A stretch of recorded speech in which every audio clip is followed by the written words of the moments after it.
अप्रैल को drought condition के ऊपर अगेंस्ट द गवर्नमेंट हर मंडल में एक प्रोटेस्ट रैली करेंगे पूरे मंडल में।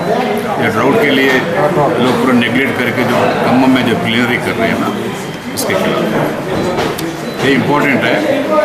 और जो कोपड़ राजू जो राहुल गांधी का जो एमिसरी है, रिप्रेजेंटेटिव है, उन्हें एक इम्पोर्टेंट अनाउंसमेंट किया है।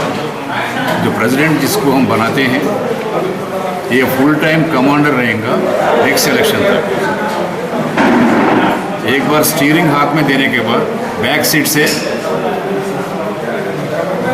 ड्राइविंग करने का कोई मतलब नहीं रहेगा। पूरा उन्हें फुल इंचार्ज रहेगा, उसके सिवा कोई भी नहीं रहेंगे। कोई उसका वर्क में इंटरफेयर नहीं ये राहुल गांधी का प्रॉमिस है। फुल पावर से नेक्स्ट इलेक्शन तक फुल ऑल पावरफुल प्रेसिडेंट एक निर्णय लिया गया। अब तक जो माइनॉरिटीज़ जो सीट्स सिर्फ सिटी में देते थे, अब वो सिस्टम निकाल देके